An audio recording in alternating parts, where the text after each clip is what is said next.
La ville universitaire de Tchang a vécu une nuit de chaos après les violentes manifestations attribuées aux partisans d'Issa Chiroma Bakary à la suite de contestations sur les résultats de la présidentielle du 12 octobre. Des véhicules appartenant à la mairie ont été incendiés, tout comme la maison du Rassemblement démocratique du peuple camerounais et une partie du palais de la justice. Les manifestants accusent plusieurs responsables municipaux et administratifs d'avoir participé à la falsification des procès-verbaux électoraux. Une unité de gendarmerie dépêchée depuis Bafoussam a procédé à plusieurs interpellations pour tenter de rétablir l'ordre. Le centre-ville de Tchang a été sécurisé totalement, à part le bâtiment de Téléville qui a pris feu et une partie de la zone du commissariat.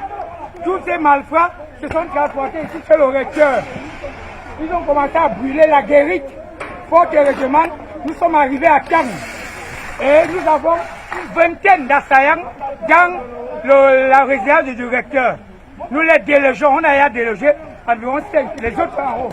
Ce jeudi matin, un calme précaire règne dans la ville, mais les autorités locales redoutent une reprise de violence. Le ministre délégué de la Justice, Jean de Dieu Momo, a condamné l'incendie du palais de justice qu'il qualifie d'acte de vandalisme contre notre mémoire collective. Dans un message empreint d'émotion, il a rappelé la valeur historique du bâtiment construit dans les années 1930, symbole du patrimoine de Tchang. Mon cœur saigne et je pleure notre beau palais de justice, parti en fumée sous le regard des fils et filles de la Minois, un peuple qui ne protège pas son histoire est un peuple sans avenir, a-t-il déclaré. Les tensions restent donc vives dans la Minois où plusieurs habitants craignent de nouvelles émeutes si les résultats définitifs de la présidentielle ne sont pas publiés rapidement.